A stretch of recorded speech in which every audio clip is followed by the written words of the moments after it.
Hi all of you.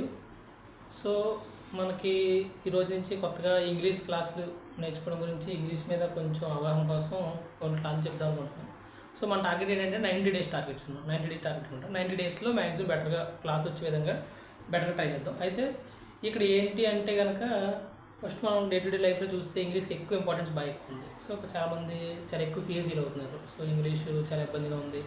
So English అంత easy కాదని చాలా మంది ఒపీనియన్. సో మనకేంటంటే కనుక ఇంగ్లీషు చూడు ఒకటి నేర్చుకున్న తర్వాత నేర్చుకునే ముందు ఏంటంటే నేర్చుకున్న తర్వాత చాలా ఈజీ అనిపిస్తుంది, ఇంతేనా అనిపిస్తుంది.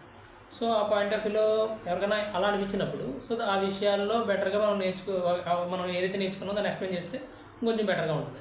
సో ఇప్పుడు మనకేంటంటే మాకు వచ్చిన నేను ఫీల్ అయ్యేది ఏదైతే ఉందో దాన్ని కొంచెం బెటర్గా చెప్పాలనుకుంటున్నాను.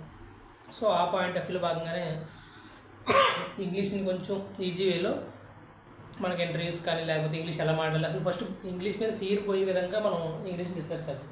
సో ఫస్ట్ తెలుగుకి ఇంగ్లీష్కి డిఫరెన్స్ ఏంటి? సో ఇదంతా ఫస్ట్ ఏంటంటే ఇంట్రడక్షన్లో ముందు ఏంటి ఇంగ్లీష్ ఎందుకు చెప్పారంటే 90 డేస్లో బెటర్గా ఇంగ్లీష్ అవుట్పుట్ వచ్చే విధంగా. సో మ్యాక్సిమం ఏంటంటే 90 డేస్లో పర్ డేకి 5 minutes. సో 9 into 5 45 అంటే 450 minutes అనమాట. సో ఈ 450 minutes మనం టైం అలొకేట్ చేస్తే కనుక బెటర్గా మనం క్లాస్లో ఎంత డిస్కస్ చేసినా సో మీ ఎఫర్ట్ మీరు చేస్తే కొంచెం డైలీ 5 words 10 words కొత్తగా నేర్చుకొని వాటిని డైలీ యూసేజ్లో ప్రాక్టీస్ చేస్తే కొంచెం ఇంప్రూవ్ అవుతుంది. ఫస్ట్ ఏంటంటే ఇంగ్లీష్ మీద ఫస్ట్ ఆ ఫీర్ ఏదైతే ఉందో దాన్ని వదిలేండి. ఇంగ్లీష్ కూడా నార్మల్ లాంగ్వేజే.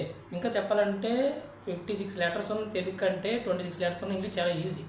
సో అది మనం కొంచెం లాజికల్గా ఆలోచిస్తే. సో కాబట్టి ఫస్ట్ ఆ ఫీర్ వదిలేయండి. మనం ఏదైనా మాట్లాడితే ఎవరైనా ఫీల్ అది అనుకుంటారు, లేకపోతే